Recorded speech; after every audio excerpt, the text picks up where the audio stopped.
A gente vai falar sobre RPG hoje e eu já quero começar perguntando aqui pro Eduardo Spor, que é um cara que tem um histórico com RPG, um pouco das origens. Eu não sei se tu é um acadêmico também dessa parte histórica, Dudu. Cara, não sou um acadêmico, eu sou um curioso, sem dúvida, né? Na verdade, jogo, né, até hoje, jogo muito menos, joguei durante muitos anos.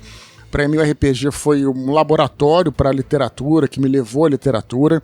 Então para mim é um hobby muito caro, né, que eu gosto bastante. E claro, também fui a fundo aí nas origens do RPG. Cara, o que a gente pode começar? A gente pode começar também falando dos jogos de guerra, né? Nos anos 70, né, antes de existirem os RPGs, claro que esse é um assunto muito, muito vasto. Eu vou tentar resumir um pouquinho aqui pra gente também fazer um diálogo, não ficar só uma palestra aqui, porque senão ficaria muito chato. Mas a origem, né, veio dos jogos de guerra. Você tinha nos Estados Unidos, no princípio dos anos 70, grandes convenções desses jogos de guerra, jogos de tabuleiro, não jogo tabuleiro como a gente pensa hoje, mas jogos de miniatura, de guerra e tal. Os criadores do primeiro RPG, que foi o Dungeons & Dragons, eles eram aficionados nesses jogos, né? O Gary Gygax e o Dave Arneson foram os dois que criaram, né, inicialmente o Dungeons & Dragons. Eles se conheceram nessas convenções e aí ficaram loucos jogando, gostavam muito e tal, até que de tanto jogar, chegou um impasse lá em que os dois exércitos estavam em pé de igualdade, e aí eles pensaram, por que a gente não coloca aqui os generais para lutar? Então eles reduziram ali a escala, né, do combate de exércitos para personagens, e fizeram as fichas de personagens e tal, acharam aquilo muito legal, e com o tempo aquilo foi evoluindo dessa dupla, né? O Gary Gygax era o mais matemático, aquele cara que era aficionado por sistemas, né, criava regras e tal, e o Dave Arneson era o sujeito mais lúdico, mais teatral. Uma certa vez, eles criaram, né, um tabuleiro que na realidade não era um tabuleiro com as colinas, né, como se faz com o exército. Era um tabuleiro de calabouço, né, com calabouços, enfim, mas com locais para os bonecos andarem e tudo mais e tal. Só que o Dave Arneson, ele dirigiu esse jogo descrevendo, né, onde os personagens entravam, né. Então vocês entraram aqui nesse calabouço, é cheio de musgo e tal, enfim, e quando iam enfrentar um outro personagem do tabuleiro, o Dave Arneson então descrevia o personagem, falava como foi o golpe e tal, e quando aquilo aconteceu, nasceu o RPG, né, num porão da casa do Gary Gygax, né, o Dave Arneson morava em outra cidade, ele pegou um trem passava viajando à noite de trem pra jogar com essa turma lá do Gary Gygax, lá em Lake Genova, né, e aí nasceu assim foi a primeira sessão de RPG. Aí eles começaram, né, criaram o próprio jogo deles, que era o Chainmail, depois os primeiros D&Ds lá na década de 70 e tal. Mas uma curiosidade, você falou a questão dos dados de RPG, né? O Dungeons & Dragons, né, trabalha com vários tipos de dado, né? Não só o dado de 6 lados, como o dado de 20, que muita gente conhece, dado de 4, que a gente brincou aqui, dado de 8 lados e tal. E eles usaram esses dados, né? O Gary Gygax criou uma regra, porque quando você ia comprar os dados numa loja lá de jogos de guerra, você só conseguia comprar o conjunto de dados, você não conseguia comprar os dados separados. Então ele pegou, eu tenho esses 6 tipos de dados aqui, então eu vou utilizar. E assim foi surgindo, né, no improviso, né, no acerto e no erro e tal, e aí começou a aparecer o RPG. Esse estilo de jogo foi levado para as convenções. Eu não preciso nem dizer como era uma coisa inovadora. A galera que jogava, pessoal, ficava assim, mas assim, maravilhada, cara, sabe? Porra, que coisa maravilhosa, que você poder imaginar aquilo e tal. E aí foi evoluindo, né? Mais tarde eles criaram a TSR, né? Que é a Tactics Society Rules, que foi a empresa que produziu o D&D, né, que foi o primeiro jogo de RPG e tal, e foi assim, foi de uma maneira, né, ninguém planejou aquilo, né, mas foi uma coisa que foi aos poucos, né, cara, primeiro da escala de exércitos para personagens, depois construindo um calabouço, e depois o cara teve uma ideia de descrever essa entrada no calabouço, e assim surgiu os primeiros RPGs. Eu tenho uma dúvida, assim, não sei se vocês têm algum conhecimento sobre isso e tal, mas o RPG é um jogo muito teatral, né? É um jogo de interpretação de personagens. Então a ideia é que todo mundo que tá ali presente realmente encarne o personagem, e se tiver que fazer uma voz, se tiver que fazer algum trejeito, enfim, muitas vezes até se tiver que usar algum tipo de fantasia, né? O Nico manda bem. Faça isso. Né? O Nico nas vozes, ele manda bem. Por exemplo, Nico, se tivesse que ser um dono de uma taverna, como é que tu ia falar? Eu acho que eu ando treinando agora, eu tô pronto pra encarnar o taverneiro aqui, né? Agora tu tá querendo um café. E agora Posso te servir? O duende, agora, o duende. O duende, ele tem aquela voz. Legal. Então, e a minha dúvida é, sempre foi assim? Sempre teve essa dedicação dos jogadores e do mestre para que o jogo acontecesse como se fosse um teatro, como se fosse algo realmente real? Ou no começo era todo mundo sendo um soldado, por exemplo, e cada um agia como sempre agiu e é isso aí? Até porque, tipo assim, o Nico, ele joga RPG direto na casa dele, e é por isso que a gente convidou ele até pra participar da parada, porque eu pensei assim, o Nico, ele joga isso semanalmente na casa dele. Então, tipo, semanalmente ele está inventando uma história, fazendo uma campanha com personagens e tudo mais, e até, já que tu tem essa experiência, Nico, jogando isso aí, tipo, pra ti o quanto é, por exemplo, improviso e o quanto é meio que determinado, né, dentro daquilo que tu imagina, sabe, nessa criação da história. Acho que o Dudu vai saber dizer melhor como era antigamente, porque eu vim de uma segunda geração de RPGistas aí que já pegaram a parada mais pronta, já andava tudo muito bem. Mas uma regra do RPG é que se tu escrever uma história, os teus jogadores vão descaralhar ela e ela vai sair. Então, eu gosto de trabalhar bastante com pilares, a gente acaba trabalhando com os pilares da história. Se tu eu gostaria de ter esse pilar aqui, eu quero que se apoie em cima disso. E aí a gente deixa a história andar junto. Uma coisa muito legal do RPG é que os jogadores escrevem a história junto contigo, né? Com o mestre. Não é só o mestre que determina o que vai acontecer. E eu acho que sim, acho que todo mundo tem que estar junto no roleplay, que quanto mais é isso, mais legal. Essa é a moral do RPG, muito mais o roleplay do que o rolar dado e causar dano e o combate, né? Claro, sempre tem a galera, principalmente mais novato. Quanto mais novato, o cara é mais focado em rolar dado e, quero fazer um personagem que dá 1 bazilhão de dano e que tem habilidades maneiras e tal. E quanto mais tu vai evoluindo, mais tu vai deixando isso pra trás e mais tu vai focando no roleplay, aí que vai saindo as histórias mais legais. Eu costumo dizer que não existe um jeito certo de se jogar RPG. A única coisa que eu acho que deve existir, né, no RPG, é a regra de ouro, na minha opinião, é a diversão, né? A galera, no final das contas, tem que se divertir. É isso aí. Eu já, ao longo da minha vida aí, eu já joguei muitos jogos, muitas campanhas e tal, e aconteceu de ter campanhas que acabaram morrendo, acabaram terminando, né? Porque a galera simplesmente, né, de repente um brigou com o outro, ele não estava achando tão interessante e tal, e de repente os personagens os jogadores faziam personagens muito bem, né?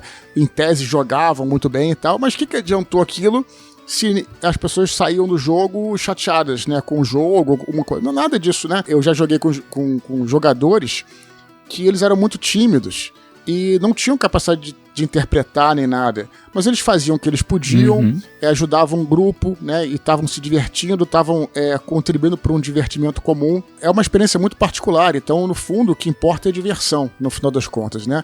Então acho que esse que é o jeito de jogar RPG. Tem um outro, falando um pouco das histórias, origens do RPG, né? O pessoal hoje em dia fala muito essa coisa, né? Um jogo mais sério ou um jogo mais zoado, né? E aí os dois grupos ficam se digladiando, né? Falando, não, meu jeito aqui mais sério é o jeito certo. O zoado é mais legal e tal. O que eu posso dizer a vocês, né? É que na origem do RPG já existia isso. Né, o Gary Gygax era um cara que, quando ele mestrava, ele fazia um jogo mais sério, um jogo mais imersivo e tal. O Dave Arneson também era imersivo, mas ele era um baita de um zoeiro. Os personagens os nomes dos personagens eram corptelas, enfim, brincavam com nomes dos jogadores e tal, zoando mesmo, sabe, fazendo paródia e tal, etc. Então, olha, isso foi os dois caras que criaram o D&D, com estilos diferentes. Então não nos cabe julgar da maneira como é certo nem que é errado. O que é importante é que o grupo se divirta enquanto jogue, porque a gente está junto, né, se junta com uma galera e tal, para isso, para se divertir no final das contas. Então acho que essa que é a principal coisa do RPG. Né? Ô, Dudu, só uma dúvida, né? Tu comentou que quando surgiu era um jogo de guerra e tal, depois virou um negócio de calabouço. Como é que teve essa... Por que tu, não sei se sabe explicar na história, né? Por que eles penderam pro lado medieval da coisa e não foi, sei lá, pra... Porque hoje em dia tem RPG de western, tem RPG, sei lá, no Japão antigo, tem vários tipos de RPG futurista. Mas por que essa veia veio direto pra uma coisa medieval? Era parte dos criadores, eles tinham essa veia mais pra histórias medievais? Por duas razões. Primeiro, porque eles jogavam mais um jogo de guerra medieval. O nome do jogo era Chainmail, né? Como eu falei, que o Chainmail já era criado por eles e tinha algo de RPG, né? Alguns consideram o Chainmail como o primeiro RPG, outros consideram como um jogo de guerra, mas era um híbrido, né? Entre as duas coisas. Eles gostavam muito, né? E eles também eram influenciados por romances de fantasia, né? Então, eu tive o privilégio de ter conhecido o Dave Arneson num antigo encontro internacional de RPG em São Paulo. E aí, teve uma entrevista com ele, e um amigo meu, né? Até eu contei essa história no primeiro Nerdcast que eu participei, pra vocês terem uma ideia, né? E aí um amigo meu, que era muito fã do Tolkien. O quê? Faz um tempinho isso, né? Porra, faz quase mais de talvez 20 anos, né? Uhum. E aí, um amigo meu que gostava muito de Tolkien perguntou, pô, mas Tolkien te influenciou e tudo? Ele falou que não. Na verdade, ele até gostava de Tolkien, mas acreditava que tinha coisas melhores, como, por exemplo, o Conan, né? O Robert Howard, criador do Conan. O Fritz Leiber, que é um outro autor de fantasia, da era pulp e tal, né? As histórias do Eric de Meribone, ele citou alguns exemplos e tal de coisas que ele gostava. E, enfim, isso a gente pode falar depois, se um dia a gente fala de cenário, qualquer hora fala de cenário, que o D&D realmente parece muito mais, enfim, essas histórias do que a Terra-média propriamente. Mas a questão é isso, eles gostavam desse tipo de temática e acabou indo por aí, né? Acabou começando por aí, por essas razões de que eles viam jogos de guerra medievais e que eles eram influenciados muito por romances de fantasia, esses criadores, né? Lembrar também que depois que o D&D saiu, obviamente, você teve já nos anos 80 uma série. Cara, uma vez eu escrevi um artigo só sobre isso, eu não vou me estender, que foi a Era dos Sistemas. A Era dos Sistemas dos anos 80, onde você tinha sistema pra tudo. Tinha jogo de tudo. Hoje em dia também tem, né? Mas, enfim, coisas muito específicas, como, por exemplo, o RPG do James Bond, RPG do Caça-Fantasmas, RPG da Marvel. Umas coisas que a gente pode falar, enfim, daqui a pouquinho, se interessar ou em outra ocasião. Uhum. Eu me interesso, eu gostaria de entender qual é a importância do sistema pro jogo de RPG. Porque eu digo isso porque, por exemplo, o RPG que a gente acabou de fazer, o Krampus, ele é muito mais uma história do que qualquer outra coisa. Então dá pra perceber que o Nico flexibiliza absolutamente tudo pra gente. O negócio é tipo assim, vamos dar umas risadas, vamos se divertir, vamos deixar isso aqui acontecer, mas ao mesmo tempo a gente percebe que existe um risco e que às vezes as coisas têm consequências que a gente não espera, né? Então dentro disso eu gostaria de entender qual é a importância do sistema, até porque, pra quem tá assistindo e não tá ligado, a gente gravou um RPG que nunca foi ao ar. A gente gravou na transição de áudio pra vídeo, esse programa ficou no limbo e o Nico usou um sistema lá que tu precisava fazer uns 3 meses de universidade no MIT pra tu conseguir compreender o que tava rolando, entendeu? E eu gostaria de entender por quê. Por que existem tantos sistemas e qual é a importância deles pra esse jogo. Acho que a ideia do sistema, na verdade, tem desde as mais básicas, que nem o Dudu comentou que eles usaram os dados que eles tinham em casa e daí acabou ficando por isso e tal. Hoje tu já tem sistemas que são bem mais brandos, que eles usam só o D20 ou usa só o D6, então pode ser para facilitar, pode ser para criar mais complexidade.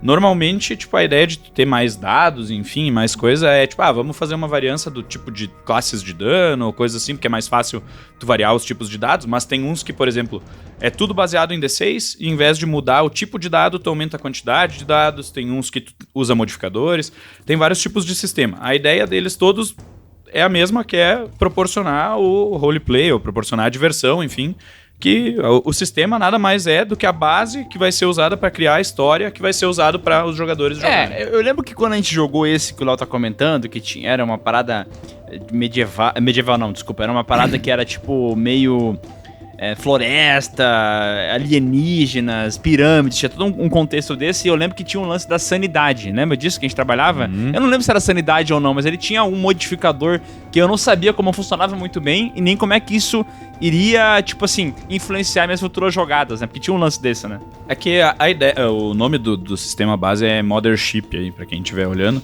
mas a ideia dele é muito boa, ele não é tão complexo quanto os guris fizeram parecer. É porque a gente é burro, Léo, esse é o problema, cara. O Léo e o Miguel não tem muita experiência jogando RPG, então... Mas, por favor, não caçoem dele. Eu sei que tudo que pode atrapalhar, atrapalha, e querendo ou não, tu explorar essas questões de sanidade e tal são já muito mais difíceis sempre no RPG, porque aí sim, já sai um pouco da questão de, tipo, obviamente, como o Dudu falou, o RPG tem que ser divertido. Então, tipo, se pra ti é muito ruim ficar acompanhando, putz, mas agora meu personagem deveria estar muito louco, como é que eu faço isso, como é que eu interpreto isso? Pô, se o cara já é mais tímido, ou o cara mais sério, não consegue muito, agora eu tô maluco, tô doidão, enfim, eu vou interpretar meu personagem nessa situação. Ou, enfim, tu tá nesse RPG em específico, tu pode pegar fogo, pode coisas assim, e são coisas que deveriam afetar criar medos nos teus personagens. São coisas que são, tipo, um pouco mais difíceis de interpretar do que só, tipo, tamo aí, eu vim pra me divertir, tô numa taverna bebendo, enfim. Então são questões que, acho que na nossa ocasião lá, tudo isso ajuda a atrapalhar um pouco o andamento do RPG, sabe?